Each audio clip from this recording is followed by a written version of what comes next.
Well, for not knowing, I think you match Sirens in the Night quite well. You know, the things that keep us up but not awake?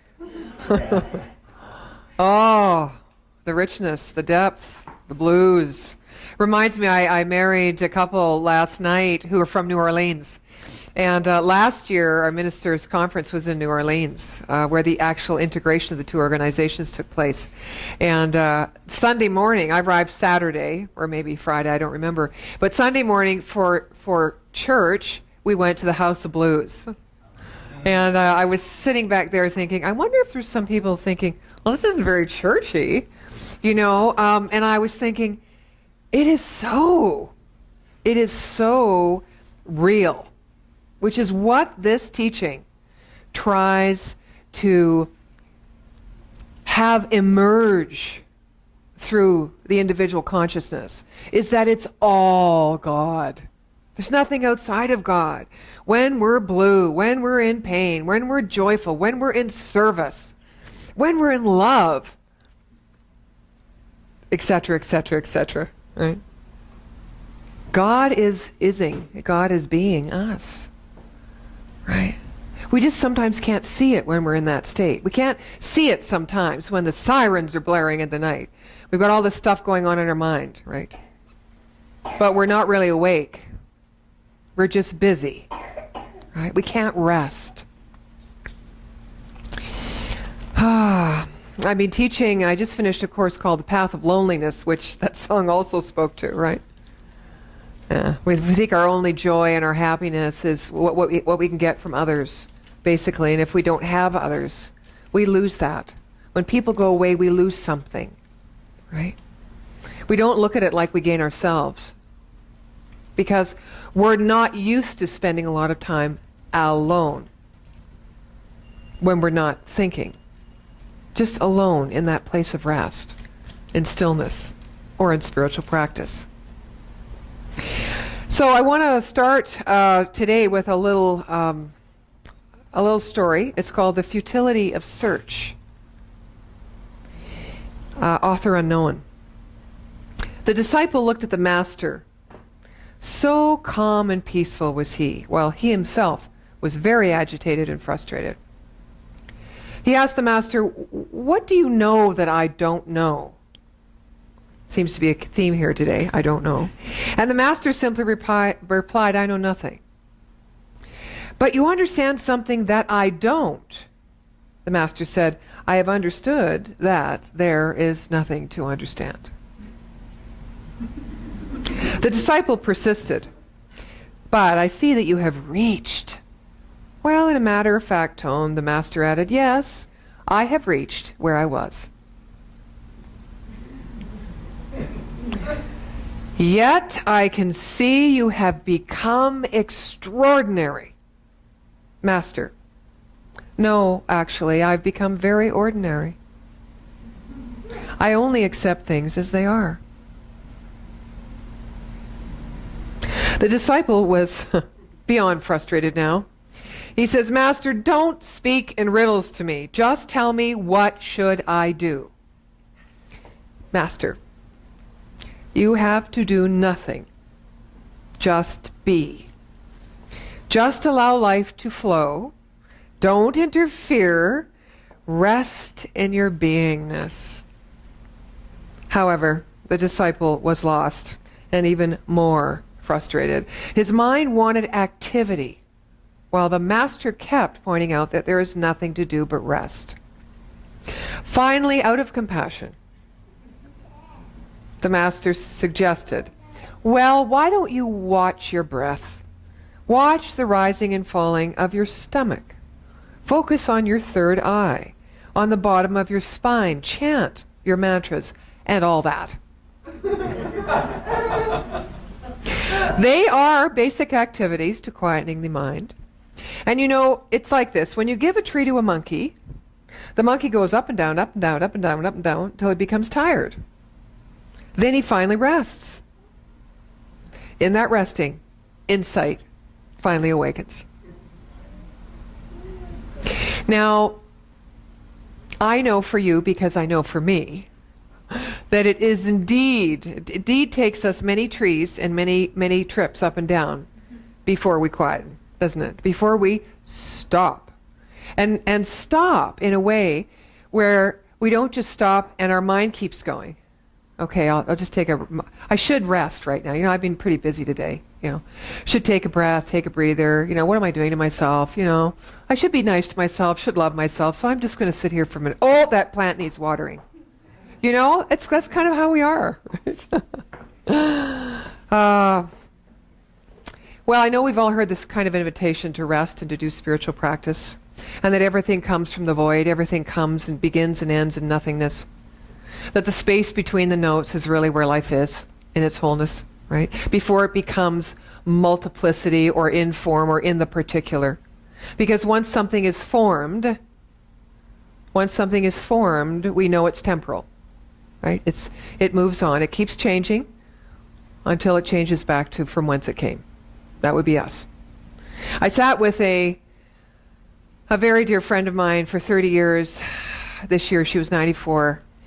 And her family called me on Wednesday morning. And when I got to the hospital, she was on oxygen. And it was like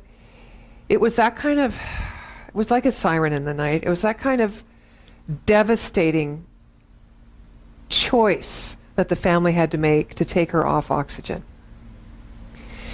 So the struggle begins between me not wanting to let go and knowing and feeling guilty for not wanting to let go in order for that person that I love to have peace without pain. It's so tough. And the truth is everyone does it their own way and takes their own time in doing it. I was having a conversation with Monica this morning before service, and she unfortunately wasn't able to be there with her dad when her dad passed years ago. And this is the only time I've been, I call it a kind of a spiritual midwife, when you have that beautiful, precious honor of watching someone not die, but open to greater life. It's amazing. It's as amazing as watching a baby being born. Have any of you seen an actual baby being born? Probably, hey? No? Oh, I've had 3 of those. Oh, it's something else. When you understand that you're not losing anything, you're only gaining. You can only ever gain more life, more expression, more experience, understanding, more love, more ability to love. Life is a gain. It is not a loss. The key there is, are you connected to yourself? Self meaning the sacredness, the sacred uniqueness of the infinite mind or God expressing as you. Are you connected to that? If you are connected to that,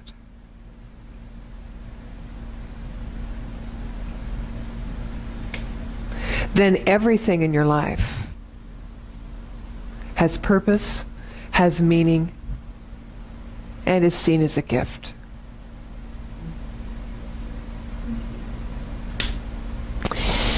A fellow named Richard Rohr wrote this. I'm also teaching a practical mysticism class, so I'm into this subject right now. So I want to share this with you. He says, I believe in mystery and multiplicity. To religious believers, this may sound almost pagan. Belief and experience of a loving and endless creative God has led me to trust in both. Okay? So we teach in the Science of Mind, Law of Cause and Effect, that in every effect in our life, in every condition in our life, there is something that's gone before to cause it, to create it.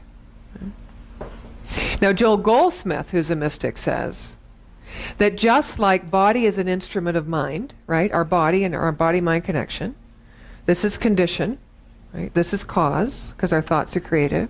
Just like our body is an instrument of our mind, our mind is an instrument of God mind. Oh, which means even though our thoughts are creative and causal to our relative experience in this physical world, in this world of duality, who is doing the thinking?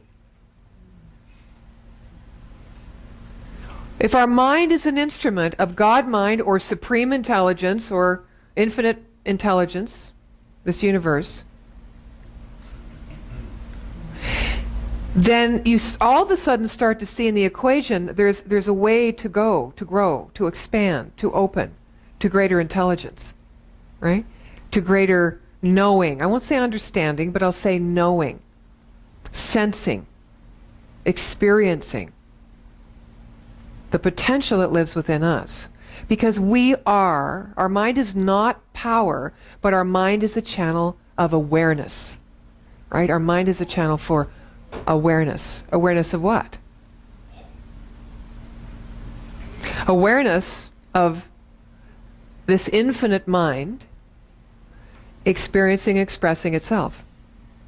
Or expressing, I should say, and experiencing, therefore experiencing itself by means of us. So we might say then, given that we're human beings in a physical world, so then what's it all about, really? I mean, what's in it for me? I mean, where's my purpose of life? Where's my meaning? Am I just here as a channel for God? Well, that's it? Yes. But what does it bring us? What does it bring us? It brings us the ability to go through those sirens in the night knowing the truth. It brings us the ability to see the face of God in every human being. To know that when there's war and travesty and abuse and famine and poverty and floods and people who are born challenged in some way, that there is a divine order that knows what it's doing. Because nothing needs to be fixed. Everything is in its perfection. We don't see it that way because we can't see the whole picture. We can't see it. Of course we can't see it. But it brings faith in us.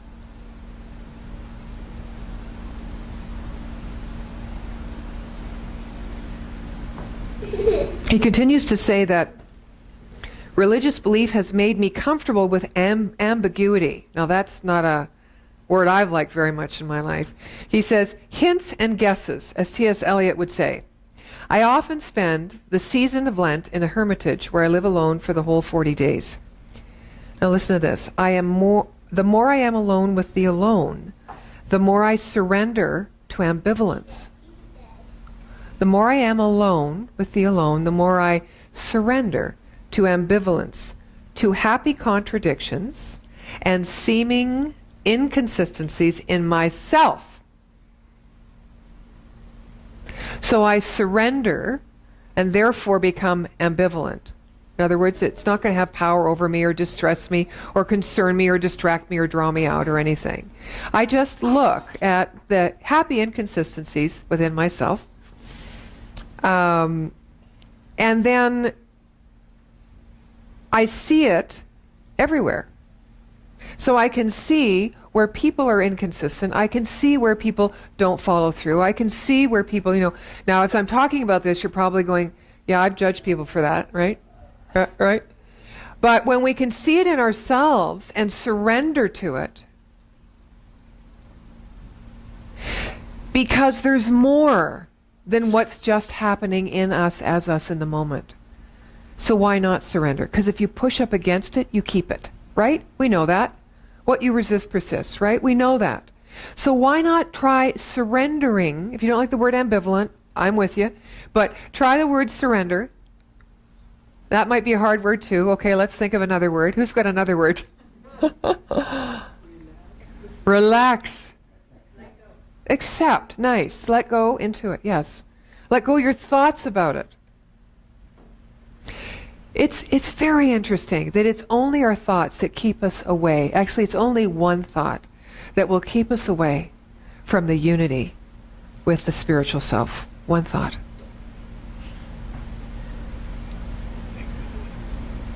Well, it's just one thought. I don't know what it is. It might be different for everybody. Okay. Yeah. Yeah. Yeah. But we have to get to God through ourselves. Right? We can't go any other way. That's right. Right. He says, when I was young, I couldn't tolerate such ambiguity. My education had trained me to have a lust for answers and explanations. But now at age 63, it's all quite different. I no longer believe this is a quid pro quo universe. Now, he also goes on to say, which is the part I love, he says, we all love closure, don't we? Resolution, clarity, we love that because we have an understanding. We can hold on to something that makes sense to us. But what makes sense to God? What is God's logic? And yet we hold on to these things, and yet we say we're people of faith. Which is also, it's like a paradox, isn't it? He says people who have really met the holy are always humble. It's the people who don't know who usually pretend that they do. Oh, I've spent a lot of years doing that. Eh? I have. Yeah. People who've had any genuine spiritual experience always know they don't know. I was waiting for that for you, Lou. Right? They are utterly humbled before mystery. They are in awe before the abyss of it all, in wonder at eternity and depth, and a love which is incomprehensible to the mind. And I think that's the closest thing that we have to play with. It's like clay, is that idea of love. It calls us all. We're always thinking about it. Am I loving myself enough? Am I being loving enough to them? Where is the love there? It's, if we really stopped to think or journal how often we think about love, it's probably as much as we think about food. That's a personal statement. Love. Right? All shapes and sizes. Right? Yeah. He says, it is a litmus test for authentic God experience, and is quite sadly absent from much of our religious conversation today. My belief and comfort is in the depths of mystery, which should be the very task of religion.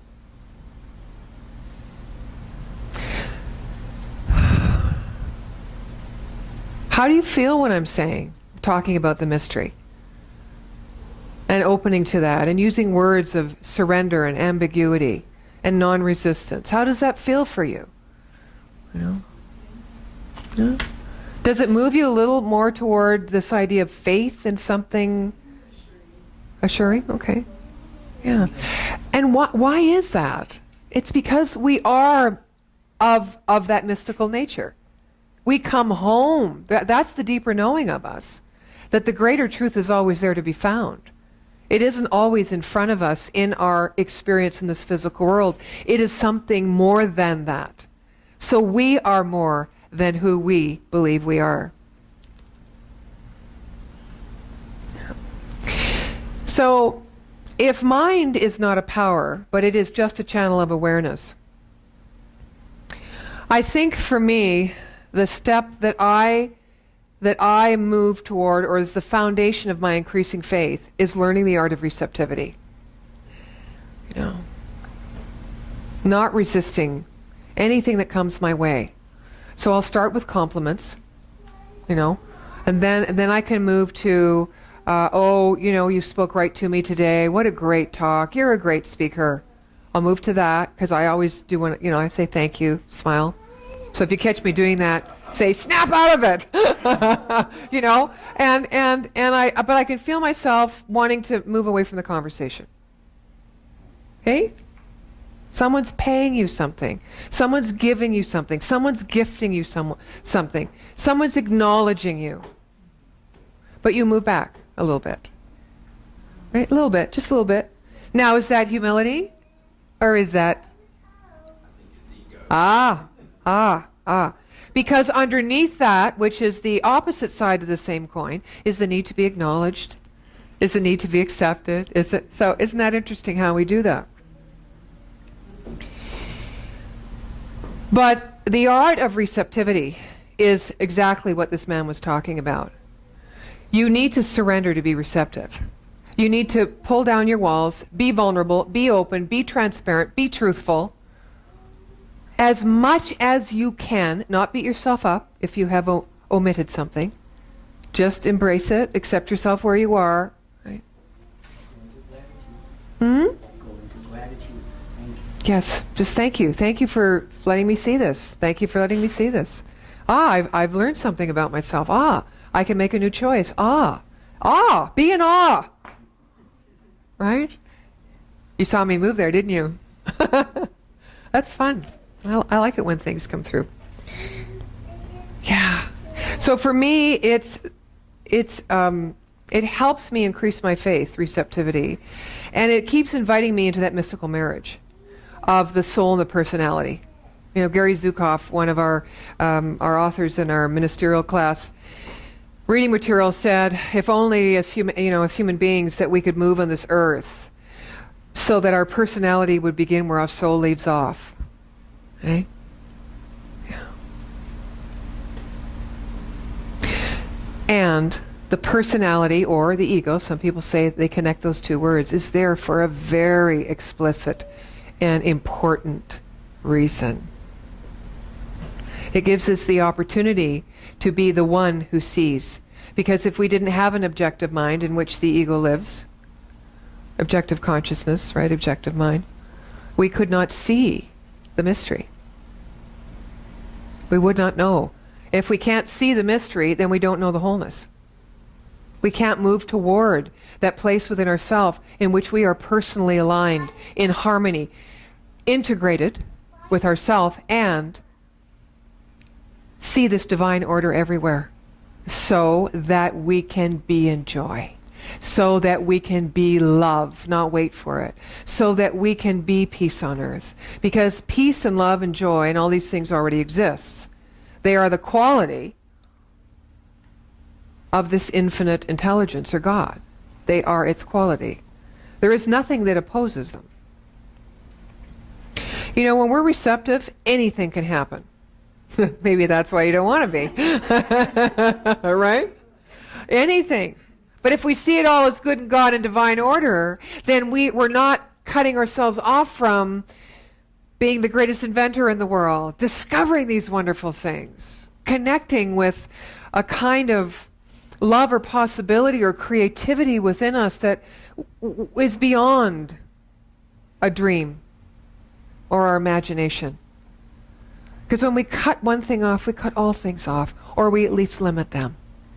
You know, as we do one thing, we do all things. The real seat of intelligence is the soul or the spirit. It is not our mind. Right.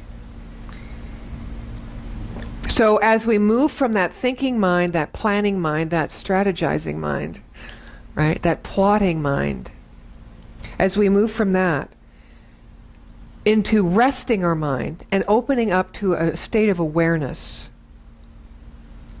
this is when we feel satiated in the search. This is when we stop searching and just being, not knowing, being. Right? So I'm going to close with another story. It's called The Cracked Pot. Author unknown. A water bearer in India had 2 large pots. Each hung on the end of a pole which he carried across his neck. Now one of the pots was perfectly made and never leaked. The other pot had a crack in it, and by the time the water bearer reached his master's house, it had leaked much of its water and was only half full. For a full 2 years this went on, daily, and with the bearer delivering only 1.5 pots of water to his master's house. Well, of course, the perfect pot was proud of its accomplishments, but the poor cracked pot was ashamed of its own imperfection and miserable that it was able to accomplish only half of what it had been made to do. After 2 years of what it perceived to be a bitter failure, it spoke to the water bearer. I am ashamed of myself, it said. I want to apologize to you. Well, why? Said the water bearer. What are you ashamed of? I have been able for these past 2 years to deliver only half of my load because this crack in my side causes water to leak out all over the ground. Because of all my flaws, you have to do all of this work, and you don't get full value from your efforts, the pot said. The water bearer felt sorry for the old cracked pot, and in his compassion he said, as we return to the master's house, I want you to notice the beautiful flowers along the path. Indeed, as they went up the hill, the old cracked pot took notice of the sun warming the beautiful flowers on the side of the path, and this cheered it some. But at the end of the trail, it still felt bad because it had leaked out half of its load. So again, the pot apologized for being a failure. The bearer said to the pot, did you notice that there were flowers only on your side of the path, but not on the other pot's side? That's because I have always known about your flaw, and I took advantage of it. I planted flower seeds on your side of the path, and every day, while we walk back from the stream, you've watered them. For 2 years, I have been able to pick these beautiful flowers to decorate my master's table. Without you being just the way you are, he would not have this kind of beauty to grace his house. Each of us has our own unique flaws. We're all crackpots. But if we will allow it, God will use our flaws to grace his table. In God's great economy, nothing goes to waste. Nothing goes to waste. So don't be afraid of flaws. Acknowledge them. And you too can be the cause of beauty, knowing that whatever you believe are your weaknesses will always inevitably be your greatest strengths. So I conclude with you today and for 5 weeks by the thing that called me into ministry and continues me being in ministry, knowing that only by embracing my humanity will I ever experience and know my divinity. So my last words to you are, faith it till you make it. And so it is.